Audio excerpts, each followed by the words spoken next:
The Pittsburgh Steelers have done it again. Yet again, they disappointed in the playoffs, and this team seems a little bit directionless. But with every offseason, we have to answer more and more questions about every single team, so today, let's talk about the Pittsburgh Steelers. So for Pittsburgh, obviously the loss to Buffalo was honestly a little bit expected, and to be honest with you, I thought they played better than what most people thought they were going to do. I chalked it up to be a Buffalo Bills blowout, yet Pittsburgh made the game interesting for at least half of the game. And when you have Mason Rudolph as your starting quarterback and TJ Watt's on the bench, it's going to happen like this. So for Pittsburgh, this is an absolutely massive offseason. This offseason, in my opinion, is a bit of a test to see whether or not the Pittsburgh Steelers actually care to contend or not, or if they're just okay with just being mediocre. And that, for me, ultimately starts at the quarterback position, and yes, I'm talking about Kenny Pickett, and yes, I'm talking about Mason Rudolph. Sure, you can go into next year saying that Kenny Pickett will improve and he's going to be a third-year wonder, and that very well could be true, but what has Kenny Pickett done in the first two seasons that has really got you guys riled up to think he's anything special? Was it the 6 touchdowns and 4 interceptions in the first 12 games of the season? Or was it the 7 touchdowns and 9 interceptions he had in 2022? I don't understand why people keep defending this guy. And listen, before I get a bunch of flack for hating on Kenny Pickett, listen, I have no ill will against this guy. At the end of the day, he's done more in his life than I've done in my life, so I'm not here to bash on the guy. But what I am saying is this: I think his time in Pittsburgh has come and it's gone, and I think he needs to move on to a different team. If I'm the Pittsburgh Steelers, I have my first round pick, I have all my picks that I can use for the next couple years, why not trade up to get one of the top quarterbacks in this year's draft? Or hell,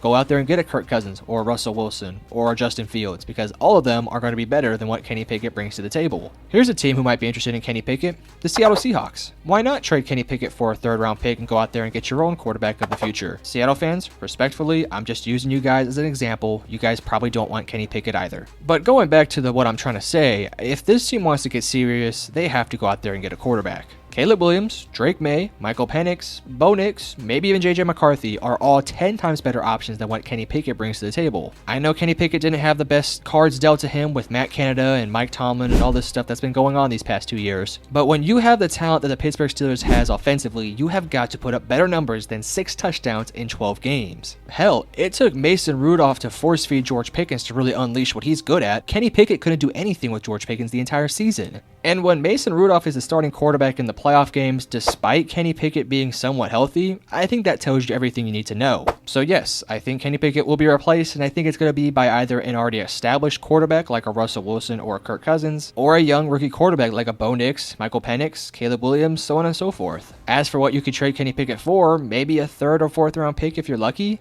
No disrespect to Kenny Pickett, but I don't think there's a lot of teams that really want him right now. So I think Pittsburgh will probably just get whatever they can for him. But moving past just the quarterback position, because, well, there's 21 other positions on the field at one given time, how many players does Pittsburgh have going to the free market this upcoming offseason? Well, fortunately for them, not a whole lot. As it sits right now, they have 14 total unrestricted and restricted free agents, with the biggest names being Levi Wallace, Mason Rudolph, and maybe Blake Martinez. And I think of those names that I just told you guys, I think the one you might want to bring back would be Mason Rudolph for a backup role, and maybe Levi Wallace to be a continual depth piece for the defensive back room. I mean, I know Joey Porter took his job as the season went on, but, you know, he's a good piece for the defensive back room just to have as a mentor moving forward. And I think for the most part, a lot of these guys you're going to be potentially losing or having to re-sign, or just a bunch of depth guys, so ultimately you probably do want to bring back a couple of them just so moving forward you have more depth. At the end of the day, it is one of the most important things to have in the NFL is, of course, depth. And if you don't have that, well, you're probably not a very good football team. But like I said, none of these guys are really just big impact players like a TJ Watt or a Najee Harris or so on and so forth. And, well, this is not a team that necessarily goes out there and really spends a lot of cap space, and I completely don't expect them to do that again this year. As it sits right now, they have about $7 million in cap space right now, and sure, they can go out there and extend certain players, cut certain players, and rework contracts, but I don't really see that being that big of a need.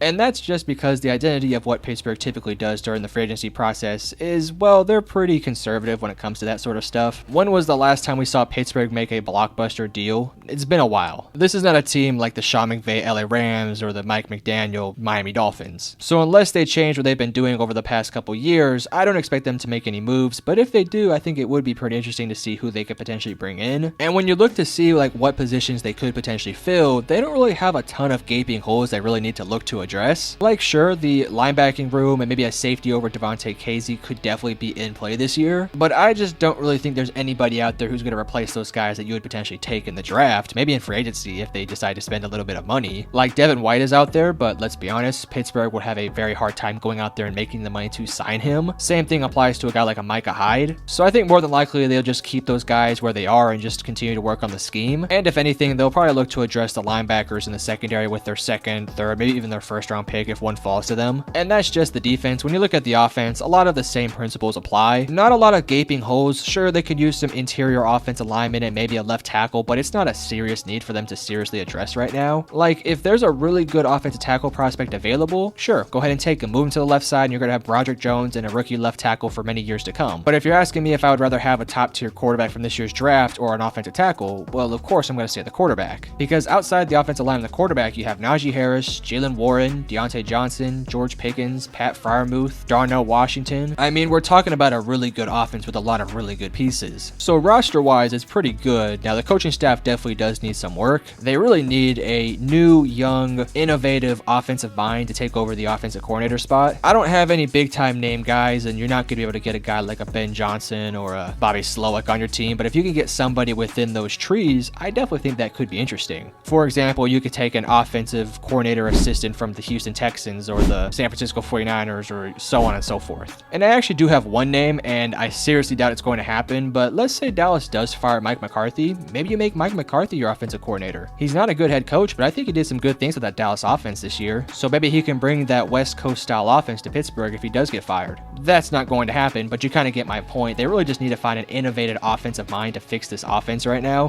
And as it goes for defense, sure, you can go out there and get a new defensive coordinator, but I just doubt it. I think the ones they have now did a pretty good job with the defense they do have. I think if anything, fine-tuning your defense and just filling in the small holes you do have is more important than firing your defensive coordinator. Could it happen? Sure. Will it happen? Probably not. But I do think the offensive one definitely will happen. So as we look forward for the rest of the offseason for the Pittsburgh Steelers, they have a lot of questions to address. Again, the biggest one being the quarterback position. And this Steelers team is going to have ample opportunities to actually find someone to replace Kenny Pickett and Mason Rudolph. As I've mentioned, free agency is going to be wide open with a bunch of unique quarterbacks who have unique circumstances. So if Pittsburgh can get in the mix for one of those guys, I think that would definitely be a smart move. And moving past free agency, you also have the draft, which is full of NFL level talent. And let's say you don't really want to address the quarterback position and you just want to run it back with Kenny Pickett for one more year. Well, I think that would be a mistake, but if they do, well, you can take your first round pick and spend it on a corner or an offensive tackle to fill in those spots. Again, if you're okay with being mediocre and winning 10 games and being first round exits, sure, keep Kenny Pickett. He's your guy. But if you want to make legitimate change to actually become one of the best teams in the AFC, get a new quarterback, go get a Kirk Cousins, go get a Russell Wilson. Anything is better than Kenny Pickett. This team is far too talented to be a first round exit in my opinion, and I don't care how talented the rest of the AFC is, this team is so damn good outside of Kenny Pickett and this quarterback room. But that's just my opinion. Steelers fans, let me know in the comment section below, but I love you guys. Peace.